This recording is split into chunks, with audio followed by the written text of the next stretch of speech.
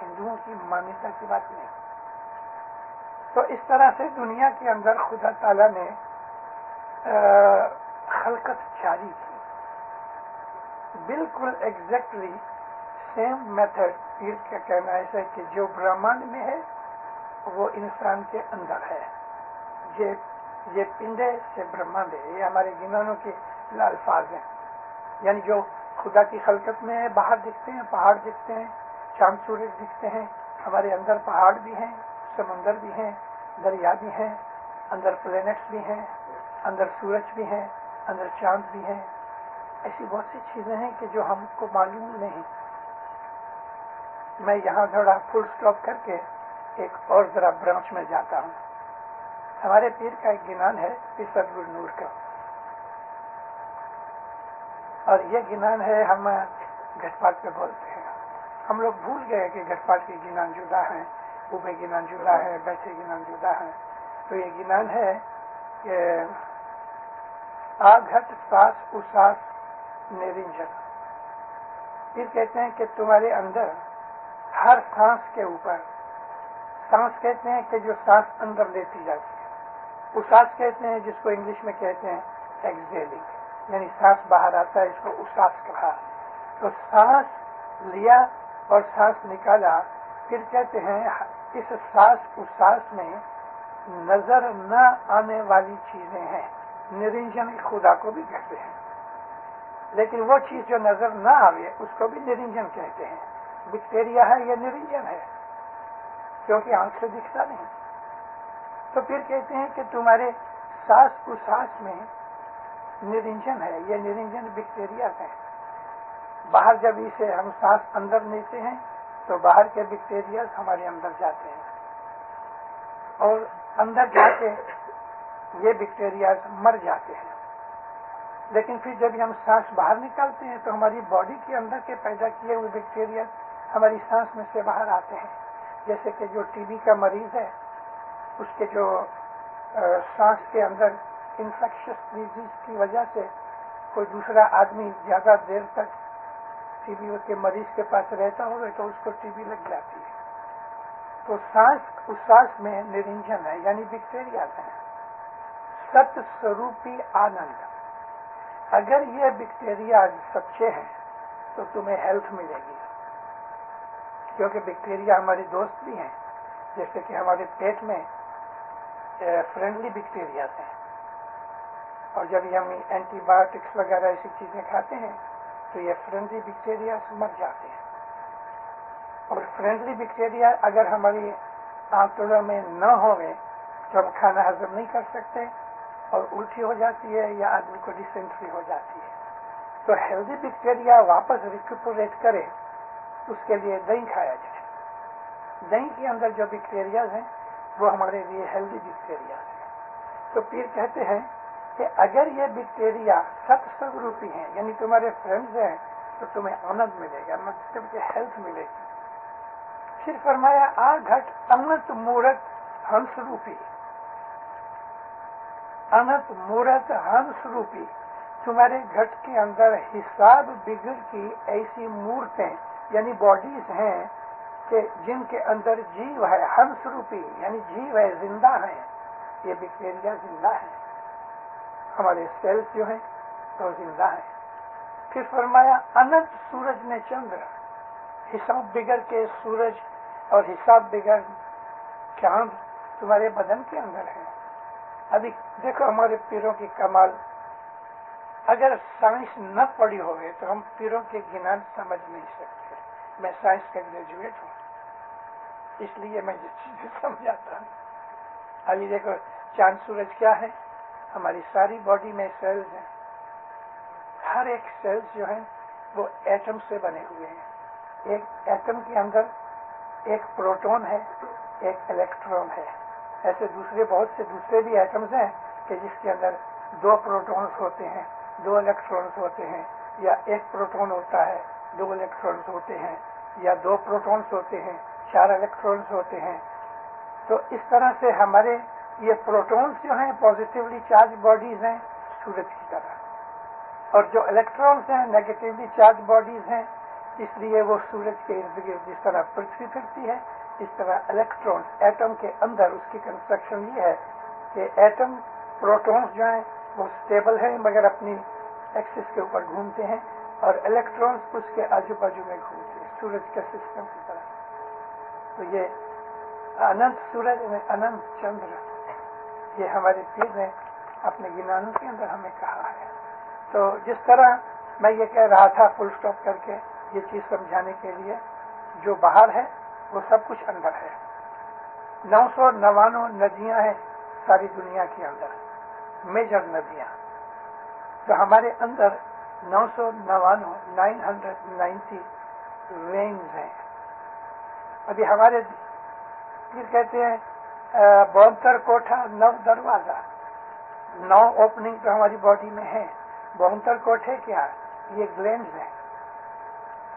کوٹھا کہتے ہیں جہاں ہم کوئی چیز ڈپازٹ کریں، اسٹور. تو یہ جتنے بھی ہمارے گلینڈز ہیں وہ اسٹوریج ہیں. ان کے اندر خاص خدا تعالیٰ کی طرف سے وہ چیزیں ہوتی ہیں جو ہماری ہیلتھ کے لیے برابر ہوتی ہیں. ابھی ادھر گلینڈز ہیں 2 جس کو ہم تھائرائیڈ گلینڈز کہتے ہیں. اگر عورتوں کے تھائرائیڈ گلینڈز بگڑ جائیں تو داڑھی مونچھ نکل آتی ہے، اور مرد کے تھائرائیڈ گلینڈز خراب ہو جائیں تو اس کی داڑھی مونچھ بال ختم ہو جاتے ہیں. اس طرح سے ہمارے سارے بدن کے اندر بہت کمپلیکیشنز ہیں. تو جو برہمانڈے اور انڈے کی بات تھی وہ پھر اس طرح سے جو سمجھایا کہ جبھی ماں کے پیٹ میں ووم میں بچہ رہتا ہے تو سنگل سیل ہوتا ہے.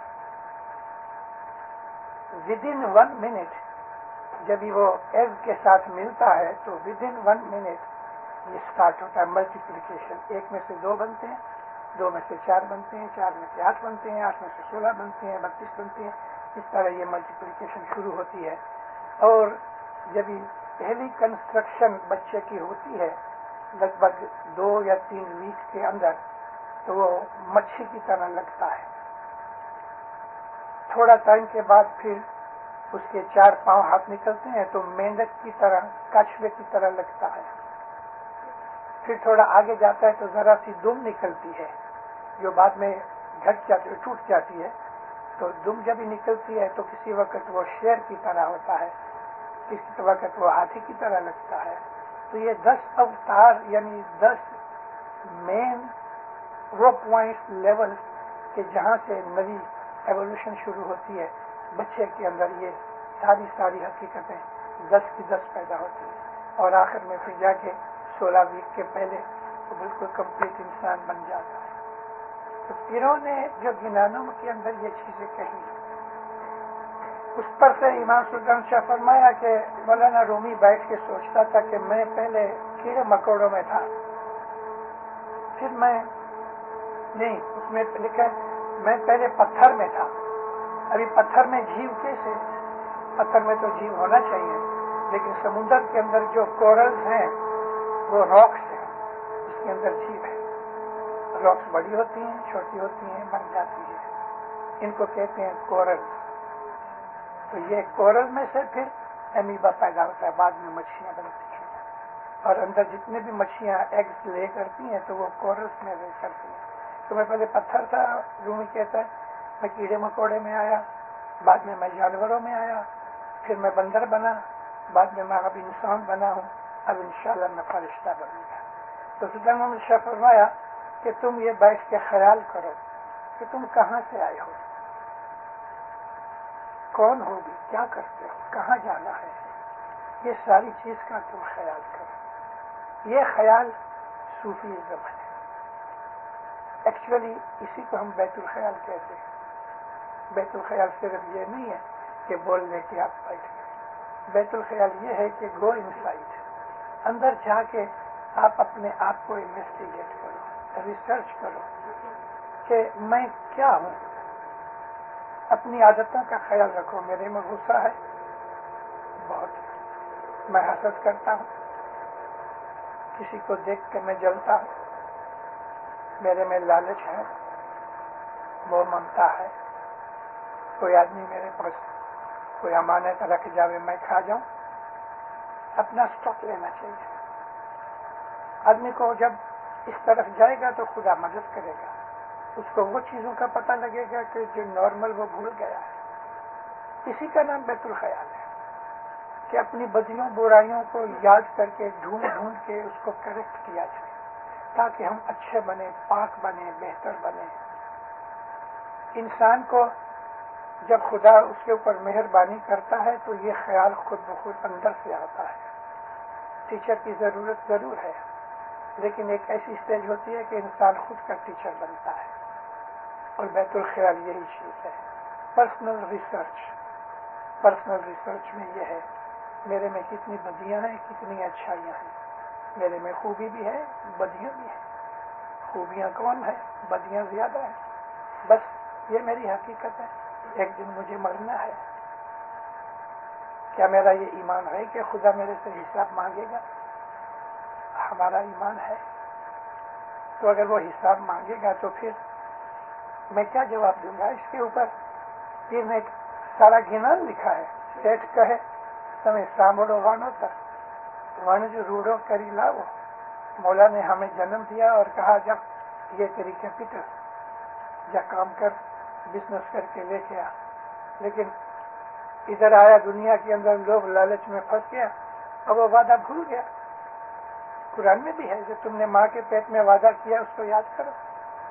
اور ماں کے پیٹ میں ہم نے وعدہ کیا یا مولا یہ میری حالت، منہ نیچے پاؤں اوپر اور یہ چاروں طرف گند میں پڑا ہوں، اب تو مجھے چھوڑا، تو جو کہے گا میں عمل کروں گا.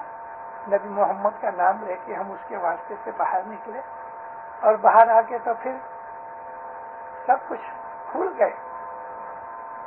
میرا ہے سب کچھ، مکان میرا، بنگلے میرے، موٹر میری، بینک بیلنس میرا. اور پھر جاتے وقت کیا ہے، تیرا ہوتا تو ساتھ لے جاتا. سب ادھر رہ گئے. یہ جو خیال ہے یہ صوفی پن کے آدمی ایکانت میں بیٹھ کے خود اگر سوچے تو اس کو خدا اندر سے پریرنا دیتا ہے، اور آہستہ آہستہ اس کو شرم بھی آتی ہے خود کے اوپر. میں کیا ہوں، میرے لیے اچھا نہیں. جب انسان کو سیلف ریئلائزیشن ملتی ہے تب وہ خدا تعالیٰ کی شناخت کر سکتا ہے. مولانا مرتضی کہتے ہیں کہ من عرف نفسہ فقد عرف ربہ. جس نے اپنے آپ کو پہچان لیا اس نے خدا کو پہچان لیا. آپ وچار کرو، ہم اپنی پیٹھ نہیں دیکھ سکتے سوا کہ آگے پیچھے دو آئینے رکھے کبھی، لیکن یوں ہم کو پتا نہیں میری پیٹھ پہ. مجھے یہ معلوم نہیں کہ 1 گھنٹے کے بعد کیا ہونے والا. مجھے یہ معلوم نہیں کہ میں کب مروں گا، کیسے مروں گا، کہاں مروں گا، اور مرنے کے بعد میں کہاں جاؤں گا. انسان کو پتا نہیں. مگر جو انسان ہر روز بیٹھ کے سوچے، اور بیت الخیال، یہ بیت الخیال ہے خود کو سوچنا. اور پھر اس کی تجوری کھولنے کے لیے جو چابی اس میں اعظم ہے، اس چابی کا جو استعمال کرے تو پھر اس کے اندر پیٹی کھلتی ہے. وہ دیکھ سکتا ہے کہ میری اصل کیا تھی. اصل تو یہ تھی کہ جب کچھ نہ تھا تو خدا تھا، اور اس نے میری آتما کو، میرے جیو کو پیدا کیا. آد نرنجن، جب بالکل کچھ نہ تھا، صرف خدا کی ذات تھی، نرگن تھا، اروپ تھا. اور پھر اس نے ہم کو پیدا کیا، ہم کو جدا کیا، جدا پڑیا تھا روح، اس میں سے ہم نکل کے آئے. اور ہمارا مقام کیا ہے؟ ابھی ہم کہاں بھی آئیں گے، کہیں نہ کہیں تو ٹھکانہ کرنا پڑے گا. تو وہ واپس ٹھکانہ اسی کے نور میں واپس لانا ہے. یہ سمجھ انسان کو، جیسے کہ امام سلطان محمد شاہ فرمایا، ہونی چاہیے. مولا فرمایا سارے قرآن کے اندر ایک ایسی امپورٹنٹ آیت ہے کہ اس کے اوپر آدمی وچار کرے تو اس کو بہت روشنی ملے. وہ آیت یہ ہے، جب کوئی گزر جاتا ہے ہم خبر سنتے ہیں، ہم کہتے ہیں انا للہ، ہم خدا کے لیے ہیں، ہم خدا کے واسطے ہیں. انا للہ و انا الیہ راجعون، اور ہم کو واپس اس کی طرف جانا ہے. تو جب ہم اس میں سے نکلے ہیں واپس اس میں سے جانا ہے تو اس سفر کے اندر ہمارا کیا ہے اور کیا یہ ہم سفر کمپلیٹ کر سکیں گے اس لائف میں؟ کیونکہ جب تک یہ سفر کمپلیٹ نہیں ہوگا لائف ختم نہیں ہوگی. ایک کے بعد دوسری، دوسری کے بعد تیسری، ہم کو نئی نئی زندگیاں ملتی رہیں گی. اور اسی کو خدا تعالیٰ نے قرآن شریف کے اندر سجن کہا ہے. سجن کہتے ہیں جیل. انہوں نے اس کا نام 184 رکھا. میں نے ایک میپ بنایا تھا اپنے اسٹوڈنٹس کے لیے. ایک راؤنڈ سرکل کرو اور اوپر سے نیچے ایرو کرو کہ یعنی ہم خدا میں سے آئے ہیں. تو یہ سنگل سیل ہے. اور بعد میں یہ 184 کی تمام جتنی بھی ہماری لائف کی ڈفرینٹ ویرائٹیز تھی یہ سب 184 84 لاکھ یعنی کہ 8.4 million different species of life میں سے ہم پار کر کے انسان بنے. اور انسان بننے کے بعد ابھی آؤٹ لیٹ نزدیک ہے، لیکن آؤٹ لیٹ نزدیک ہونے پر ہم کبھی کبھی پیچھے آ جاتے ہیں. دیکھو ہم صبح کے وقت ہماری واشنگ بیسن ہے، ہاتھ منہ دھوتے ہیں، برش کرتے ہیں، پانی سے بھری ہوتی ہے. تو بہت دفعہ نیچے پانی جاتا ہے، سب چیزیں فوراً نہیں جاتی. کچھ چیزیں ایسی ہیں کہ ایسا گھومتی رہتی ہیں مگر وہ نل کے آؤٹ لیٹ میں جاتی نہیں. ہمارا حال ایسا ہی ہے کہ ہم آؤٹ لیٹ کے نزدیک ہیں لیکن آؤٹ لیٹ کے ارد گرد گھومتے رہتے ہیں. مر کے واپس پیدا ہوئے، مر کے واپس پیدا ہوئے، کیونکہ ہمیں احساس نہیں ہے، ہم نے وہ کوشش نہیں کی کہ ہم فری ہو جائیں. موت کے وقت بالکل فری ہونا چاہیے. اٹیچمنٹ جس کو ہم کہتے ہیں دنیا کے اندر، مال کے ساتھ، پراپرٹی کے ساتھ، بچوں کے ساتھ، فیملی کے ساتھ، یہ جو ہماری اٹیچمنٹ ہے یہ ہمیں روکتی ہے. یہ چیزیں روکتی ہیں. موت کے وقت موت نہیں نکلتا روح، کیونکہ یہ چیزیں پکڑ رکھتی ہیں. اور فری آدمی ہوتا ہے وہ فری ہو جاتا ہے. تو جو آدمی اپنی زندگی کو ادھر دنیا کے چیزوں کے ساتھ باندھ رکھتے ہیں تو مرنے کے بعد واپس وہ ان کا جیو ادھر ہی جاتا ہے. اس کے لیے جو مومن ہے وہ تو پہلے سے تیار ہوتا ہے. اس کو ہم یونانوں کی زبان میں کہتے ہیں ویراگ اور تیاگ. ویراگ کا مطلب ہے کہ ہم کو یہ سمجھ آوے، سیلف ریئلائزیشن ہو رہے کہ اس دنیا میں میرا کچھ نہیں. مجھے یہ سمجھ آوے کہ موت کا ٹائم آئے گا، یہ سب رہ جائیں گی، مجھے تو مولا کے پاس جانا ہے. یہ ویراگ ہے.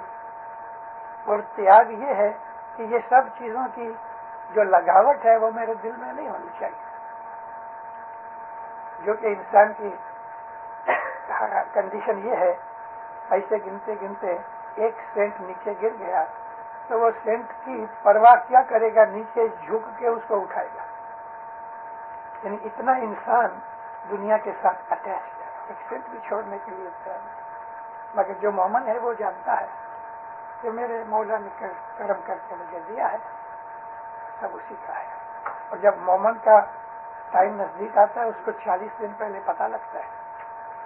مولانا جعفر صادق فرماتے ہیں کہ ہر انسان کو 40 دن پہلے نوٹس ملتی ہے کہ ابھی تیری سفر تیار ہے، ٹکٹ آ گئی ہے، ریزرویشن بھی ہے اور سیٹ بک ہو چکی ہے، نمبر یہ ہے تیری سیٹ کا، فلائٹ نمبر 100 اینڈ 100. تو وہ بالکل تیار بیٹھا، سامان لیا اور چل گیا. مگر جو مومن نہیں ہوتا تو ادھر ادھر دوڑتا ہے، ڈھونڈتا ہے کہ میں کہاں جاؤں، کیا جاؤں. اس کا چڑھنا مشکل ہے، سامان اتنا بہت ہے کہ یہ سارا سامان اٹھا بھی نہیں سکتا، فلائٹ نکل جاتی ہے. مومن کو بہت دکھ ہوتا ہے. مومن کو بہت دکھ یہ ہوتا ہے کہ اس دنیا کے اندر وہ بیٹھا ہے. مومن راضی نہیں ہے اس دنیا سے. مولانا سلطان نے فرمایا کہ میں بھی اس دنیا سے بیزار آ گیا ہوں، میں بھی لاکھوں برسوں سے تمہارے ساتھ آیا ہوں، یہ دنیا نٹھاری استری ہے. نٹھاری استری کہتے ہیں بے وفا عورت کہ جو سچی نہیں ہے. پروسٹیٹیوٹ سمجھ لو. یہ دنیا اس کی ہے جو پیسہ دے جو مال دے. ایسی ہی باتیں، یہ روحانی باتیں مولانا علی شاہ ماں باپ کرتے تھے. پیری جومے میں تھے، بنگلے سے نیچے باہر آئے. واڑی کی بات ہے بمبے کی. واڑی میں ایک پانی کا حوض ابھی بھی ہے. حضرت امام نے توڑنے کے لیے منع کیا، اس کو بھی بھر دیا اور پھول وغیرہ ڈالے. اس میں پانی 24 گھنٹے پانی ایسا تھا. فوارے تھے، فاؤنٹین تھا. میرے دادا کہتے ہیں علی شاہ ماں باپ 2 بجے رات کو نیچے اترے اور اس کے اندر کمر تک پانی تھا. اندر کھڑے ہو گئے تو مولا صبح کے 5 بجے تک بند بھی کرے. مگر پیری جوما تھا. پھر اوپر واپس جاوے کپڑے بدل کے تو 6 بجے نیچے آوے. دعا وغیرہ پڑھ کے نیاز پی کے جس کو جانا ہے کام پہ چلے جاوے. باقی بہت سے لوگ اس فاؤنٹین کے آجو بازو میں زمین پہ بیٹھ جاوے. اور علی شاہ ماں باپ آ کے تو اس کے دیوار کے اوپر کنارے کے اوپر بیٹھے اور واز کرے، سوال کے جواب بھی دے رہے. ایک دن ایسا ہی موت کی باتیں مولا کرتے تھے تو اوپر نگاہ کی. میری آواز میں یہ چیز کا ذکر ہے، میں ریپیٹ کرتا ہوں. تو 3 پرندے پنچھی جو تھے برڈ چل رہے جاتے، اڑتے تھے. مولا کہتے ہیں پھر سلامت ہے جماعت، یہ دیکھو وہ جو پہلا پرندہ ہے وہ میرا مومن ہے. اس کے پیچھے دنیا بھاگتی ہے، دوسرا دنیا ہے، مگر میرا مومن دنیا کے ہاتھ میں نہیں آتا. اور وہ جو تیسرا ہے وہ دنیا دار ہے، وہ دنیا کے پیچھے بھاگتا ہے لیکن دنیا اس کے ہاتھ میں نہیں آتی. سچ ایگزیکٹلی ہمارے حال یہ ہے. مومن کے پیچھے دنیا بھاگتی ہے مگر مومن پرواہ نہیں کرتا. مومن کو مولا چاہیے، عبادت چاہیے، اپنی آخرت کا خیال چاہیے. تو دنیا میں پھنستا نہیں ہے. دنیا میرے مومن کو مولا کہتے پکڑنی ہے. لیکن دنیا دار کے ہاتھ میں دنیا نہیں آتی، حالانکہ وہ اس کے پیچھے بھاگتا ہے. یہ ادھیاتمک بابتیں، یہ صوفی پنا، یہ بیت الخیال ہم سب کو کرنا چاہیے. ہماری اسماعیلی مذہب حقیقت میں یہ ہے کہ ہمیں سیلف ریئلائزیشن، آتم جنان ہو گئے. اور جس کو یہ آتم جنان ہوتا ہے پھر اس سے بدیاں برائیاں نہیں کرتا. وہ جانتا ہے کہ میں بدی کر کے کہاں جاؤں، مولا کو جواب ہے. دوسرا کیا ہوتا ہے کہ مومن کو ہر وقت اس بات کی کانشیسنیس ہوتی ہے میرا مولا میرے ساتھ ہے، مولا دیکھتا ہے. ابھی جو مولا دیکھتا ہے ظاہر بنے حضرت امام کے ساتھ ہوئے تو ہم کوئی گناہ کا خیال کریں. مومن ہر وقت مولا کو حاضر ناظر سمجھتا ہے، وہ گناہ نہیں کرتا. لیکن انسان ہے، اجانی غلطیاں ہو جاتی. چلتے چلتے کسی کو دھکا لگ گیا، چلتے چلتے پاؤں پھسل گیا، اس طرح ان انٹینشنل گناہ ہو جاتے ہیں. اور وہ پھر حضرت امام فرمایا کہ چھاتا لیتے وقت معاف ہو جاتے ہیں. جماعت کھانے آتے ہو، ہے زندہ پکارتے ہو تو معاف ہوتے ہیں. تو ہمارے گناہ تو گناہ ہوتے بھی رہتے ہیں، جھڑتے بھی رہتے ہیں، لیکن میجر گناہ جو ہے مومن نہیں. مومن کسی کا حق نہیں کھاتا، کسی کو بدنام نہیں کرتا. 10 کبیرہ گناہ سلطان شاہ فرمایا ایسے ہیں کہ وہ معافی مانگنے سے موت نہیں ہوتی، وہ گناہ بھوگنے پڑتے ہیں. ہر وقت اپنے آپ کو مولا کے حضوری میں سمجھو. اور جیسا مولا نے کہا ویک میں ایک دن آرام سے، سیٹرڈے ہوئے چھٹی ہوئے، آرام سے بیٹھ کے سوچو. مگر اس وقت ٹی وی آن نہیں کرنا، نہیں تو آدمی کو فرصت ملتی ہے ٹی وی آن کر لیتا ہے. اپنی اندر کی ٹی وی آن کرو. Any question? آپ نے یہ جو بتایا over there according to the Quran. Many views and people were outright